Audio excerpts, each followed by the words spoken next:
Join us now for Education Matters, a weekly look at the real people and real stories in education across North Carolina.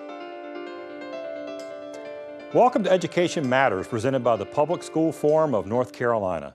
I'm Keith Poston. Governor Roy Cooper vetoed the budget passed by the North Carolina General Assembly on June 28th and offered up a counterproposal a week later. Now more than a month has passed and the General Assembly has yet to bring a veto override vote to the floor, and publicly there seems to be little movement on a budget compromise both sides will accept. This week we sat down with Governor Cooper and we discussed the state of the budget, his priorities, particularly in education, and what's next 1 month into a new fiscal year without a state budget. Before we tackle our main topics, we open with Edlines, our quick scan of education headlines across North Carolina and the U.S. State Superintendent Mark Johnson is sticking with his decision to switch to a new company for assessing how well North Carolina students are reading. In June, he picked the computer-based iStation for a 3-year, $8.3 million contract instead of continuing to use Amplify Education's M-Class program. Last week, DPI formally rejected a protest by Amplify. The decision has been controversial. Public records show Johnson overrode the recommendations from an evaluation committee, which he had formed, that said the state should continue to use the M-Class product. North Carolina has won federal approval from the U.S. Department of Education to change the way it tests the reading and math skills of elementary and middle school students. The plan is to replace the single high-stakes test given at the end of the school year with shorter and more personalized, but more frequently throughout the year. If the 5-year pilot goes as planned, the new testing system will go statewide in 2023. Finally, the state's A to F school performance grading system will be sticking with its current 15-point grading scale permanently, thanks to a bill signed into law last week. The way the state grades schools has been criticized as nothing more than a measure of poverty. Many public education advocates fear changing the 15-point scale as an example, for example, to a 10-point scale would make it even worse by labeling even more low-income schools as failing. Now remember, you can visit the Public School Forum's website at ncforum.org, click on Education Matters, and read more about each of these headlines as well as other topics we cover each week. As I said at the top of the show, we're 1 month into a new fiscal year and still no final state budget.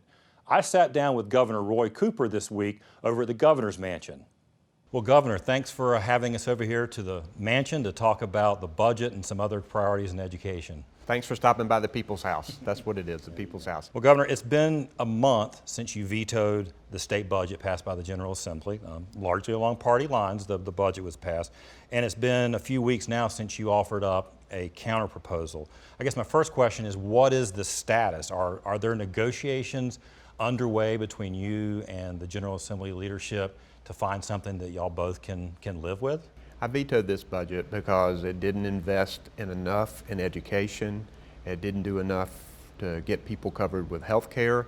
And instead, it concentrated on cutting more corporate taxes and putting more money into unaccountable private school vouchers.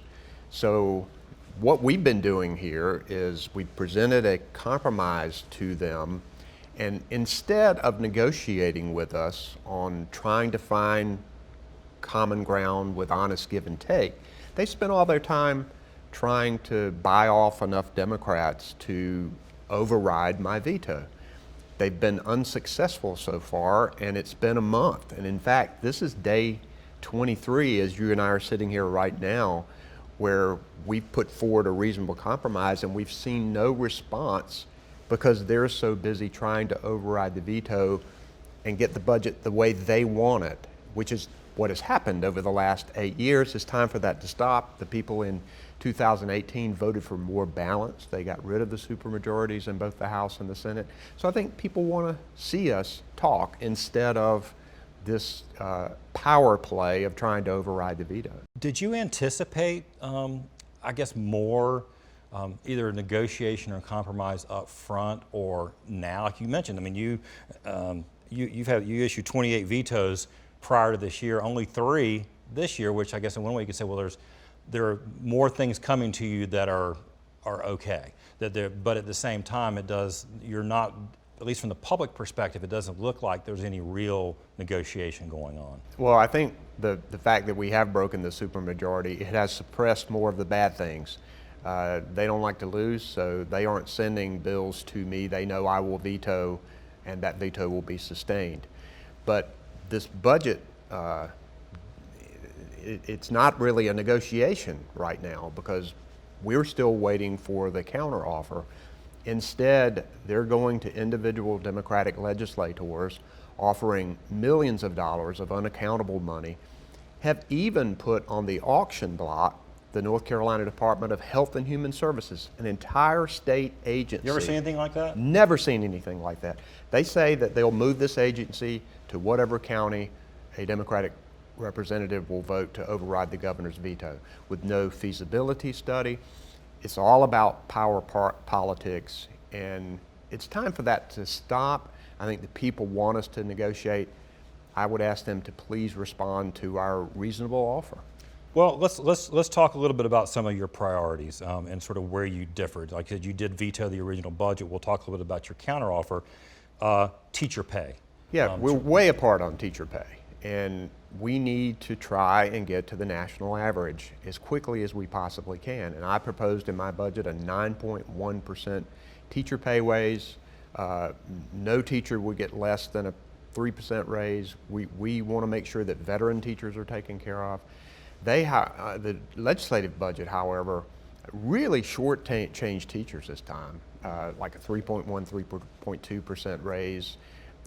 They are not. And we had seen bigger. I mean, to their credit, there had actually been bigger pay raises over the last few years than what we saw in this proposal. So there had been some movement on teacher pay before, and I don't think there's any question that the fact that people are talking about it and demand it made them do more than they would have done. But what they did is concentrated more on the teachers who are newer into the system, because their salaries are lower and it's easier to get a bigger percentage when you're investing in early teachers. The problem is the veterans have been left out, and right now we've got legislation trying to coax retired teachers to come back into the system because we know we need more good quality, proven teachers in our system, and we have to show them respect and better pay. And that's why we need to negotiate this. I started out at 9.1. I think their budget is around 3.8. And we've made a compromise proposal of 8.5. And we still because you obviously, that's not one that you came off a lot on because you felt like that there was so much I feel room. strongly that that's not high enough. So, you know, we don't want to be negotiating against ourselves. We are negotiating for our public schools and for our teachers. This is too important. Would you rather have yet another corporate tax cut, or would you rather invest in teacher pay? I think most people in North Carolina, we know the answer to that. You talked about, you just mentioned respect a minute ago, and I know when you had your press conference announcing the veto, you didn't talk just about teacher pay. You also talked, well, this is pay, but it's not direct base pay. You talked about restoration of pay for achieving a master's degree. You talked about something that I think maybe folks who are not in the education business don't know, that teachers pay for their own substitutes. I think we've all talked a lot about supplies. I think people are kind of getting that idea now that we're not doing that there. So where do all those things fit in for you priority-wise? You know, it's interesting when teachers came to Raleigh to make their voices heard, they talked more about investments in schools, about making sure we have a higher per pupil expenditure, making sure we have quality school construction, making sure we have technology supplies and equipment. I've said many times our teachers care more about outcomes than they do incomes, but it's important to be able to attract and retain the kind of people that we need to get that salary up, to show them respect, to talk positively about our public schools. Master's pay, when teachers try to improve themselves, we need to reward that. When the teacher can't make it to school one day, they shouldn't have to reach into their own pocket to pay for a substitute. That's something that the state should handle for them. That's part of the whole package of respect for teachers, respect for public education, working hard to make it better, making sure they're accountable and accountable to the taxpayers. But we got to recruit the very best and brightest into our system, and teacher pay is a big component of that, and we're pretty far apart on teacher pay right now, and I hope that we can negotiate a much better pay situation than what's in that budget right now. If you vote to override my veto, you are voting for paltry pay raises for teachers, and that's not what we want. All right, let's talk about school infrastructure. Estimate, and this is before the last hurricane, God, we're heading into that season again. I pray that we're going to be okay this year. We had $8 billion in need. You advocated for a large statewide school bond. Initially, Speaker Moore, Superintendent Johnson advocated for one too, but what came out of the General Assembly was something that was SCIF, a state capital infrastructure fund, a pay-as-you-go plan. And that was another thing that you said. Why one or the other for you? Why did you favor bond in the first place? First, I think a school bond allows the people to be involved in this and to vote for it. Secondly, everybody knows where the money is going to go. We'll figure out first and foremost what counties need, how much help. And when you vote for that bond, you'll know exactly how much money your county's getting, and the Board of Education and superintendents there can plan for the kind of construction that they want and can prioritize it. Secondly, these interest rates right now are historically low. Right. It is a great time to borrow money. North Carolina is a AAA rated state, and we have to work hard to protect that, but we have plenty of room in our debt affordability. If we did the $2 billion bond for public schools, we would not increase. It's not enough, right? But it's a good start. Not enough, but we wouldn't increase our debt service payments. And so what the legislature has done, however, is the State Capital Infrastructure Fund, the SCIF, that essentially skims money off the top. They've got it at 4%, stuffs the money under the mattress, right, and says we're going to pay for these schools 10 years down the road. Well, what you're doing is leaving this to the whims of future legislatures. They can easily change their mind, right, and we don't know, schools won't be able to plan the right way. So, I understand what they're trying to do, and I fear what they're trying to do is shrink the availability, right, of money to invest in our public schools, because when you skim it off the top, that's like using your gas money to buy a car. I mean, you're using the money that we need to increase teacher pay. I understand they're very wedded to this. So I've made in my compromise proposal a combination for a school construction bond, also with community colleges, universities, and water infrastructure, which we can talk about. Sure. And partly the SCIF, just trying to find a middle ground area, give and take, to get this done, and still yet no response. All right, we're going to take a quick commercial break, and then when we get back, I want to talk a little bit about vouchers, talk a little bit more about virtual charters, and then I want to talk about Medicaid. We'll be right back with Governor Cooper. Stick around. Education Matters is brought to you each week in part by Town Bank, serving others, enriching lives.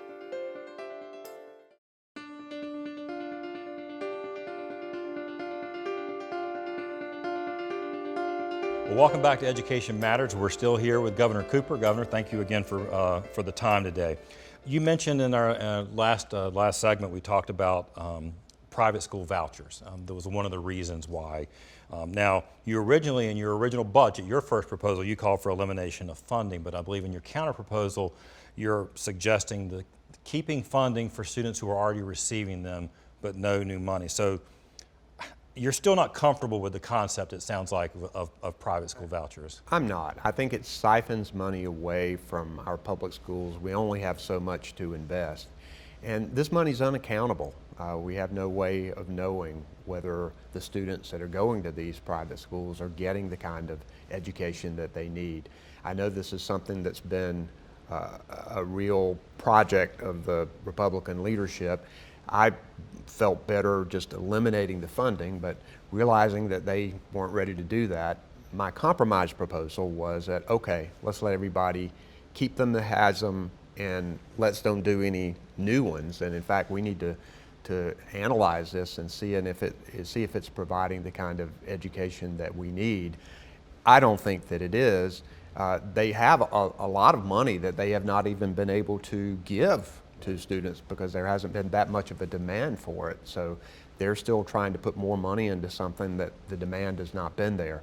So I think we've made a good compromise proposal on this. The thing is, this Republican legislature has got to understand that they can't have it their way this time, that they have to negotiate with me and other members of the General Assembly to try to find common ground and honest give and take. And I think that's what the people of North Carolina want. And we've tried to begin that process by compromising where we want to be, with the understanding that that's what we're going to have to do to get a budget. Because yes, we need a budget. Schools are coming in, we've got to do the things we need to do. Right. You also, this past week, vetoed, I believe it was only your third veto, as I mentioned earlier, Senate Bill 392, which it did a number of things, but for the signature part, or maybe the more controversial part, was lifting the enrollment cap and automatically expanding the enrollment in virtual charter schools. There's two of them that were created as a pilot by the General Assembly. What was your rationale on that? Here again, we're investing in something that is unproven as of yet. I want the State Board of Education to take a long look at these schools and whether they do what we want them to do. The two that are involved right now have been very low performing. So why should we lift the cap and put more students in it when we really don't know for sure what the effects are at this point?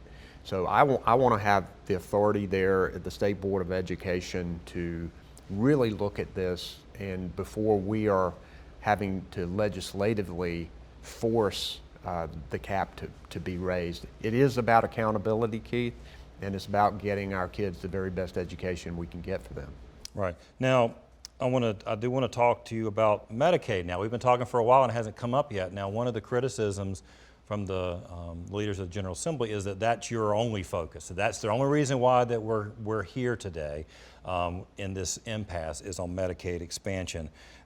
Now, it has been central to your rationale for vetoing the budget.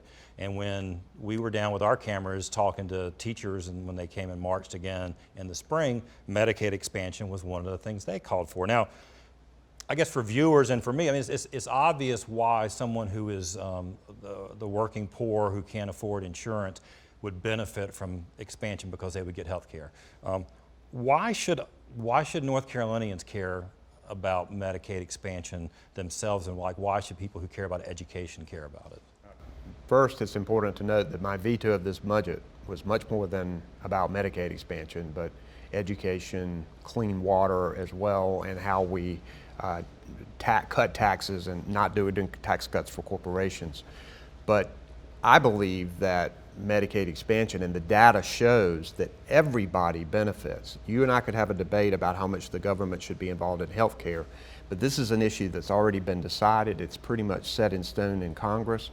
We're already paying tax money to Washington. It's going to insure working people in 37 other states, but not North Carolina.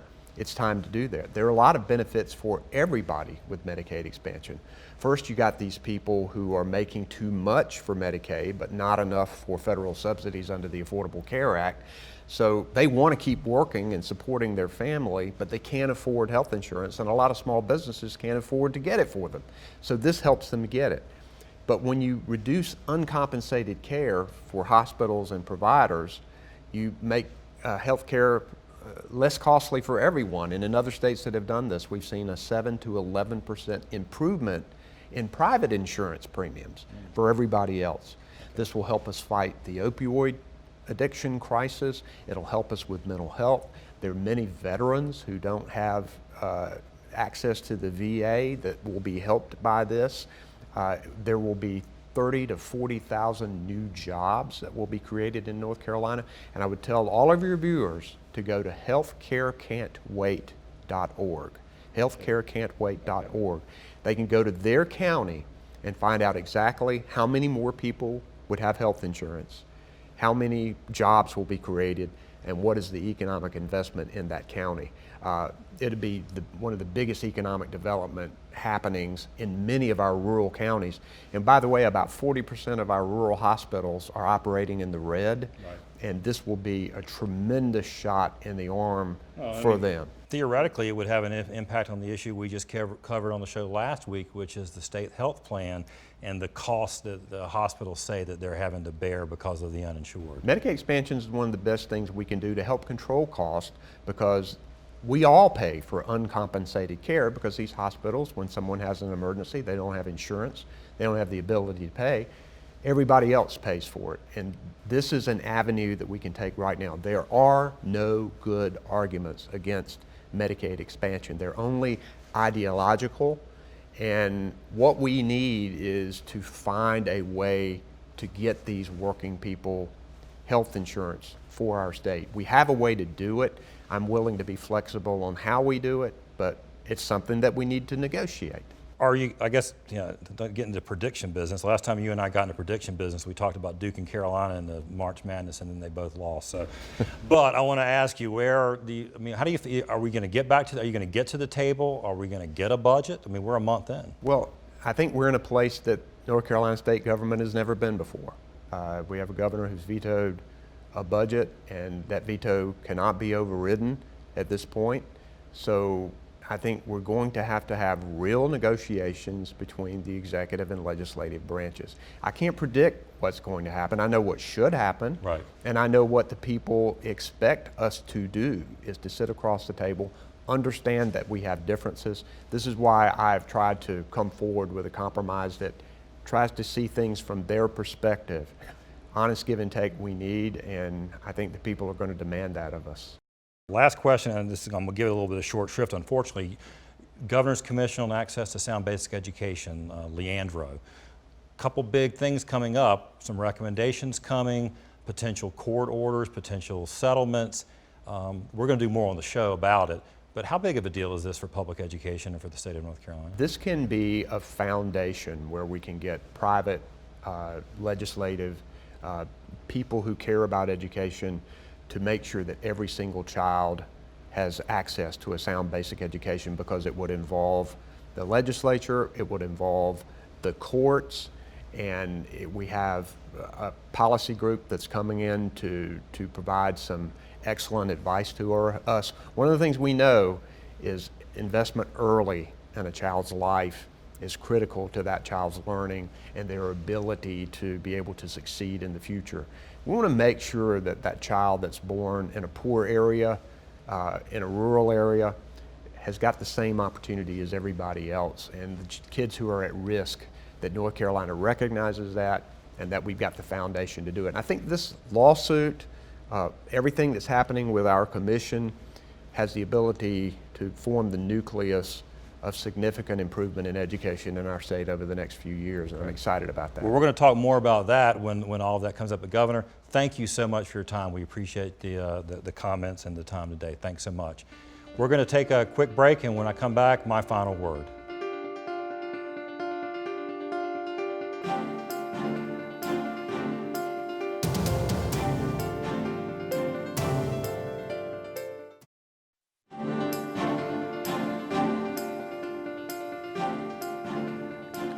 Thanks again to Governor Cooper for sitting down with us this week. I am hopeful to have some of the Republican leadership from the General Assembly on next week to share their perspective. A final thought on the budget. In some ways, North Carolina is fortunate that there is a law that keeps the state's operations funded even without a budget. There will be no government shutdown or furloughs like we've seen in Washington. There are, however, key priorities that Republicans and Democrats both say they want, including raises for teachers and state employees and increased funding for school infrastructure that are linked to having a final budget. What the state needs, and what I think they voted for in 2018, was for the two parties to work together on the state's business. Now, you know us, the Public School Forum of North Carolina focuses on the needs of our public school students, teachers, and school leaders. While the standoff on this budget drags on, our public schools are set to start a new school year, still without adequate classroom supplies, in many cases in outdated school buildings that can't keep the rooms cool in this blazing southern heat or dry during the rainy hurricane season, and without nearly enough teacher assistants, school counselors, and highly effective teachers and school administrators. Surely our elected officials can find enough to agree on to tackle these issues right now. That's it for this week's show. Thanks for watching, and we'll see you next week.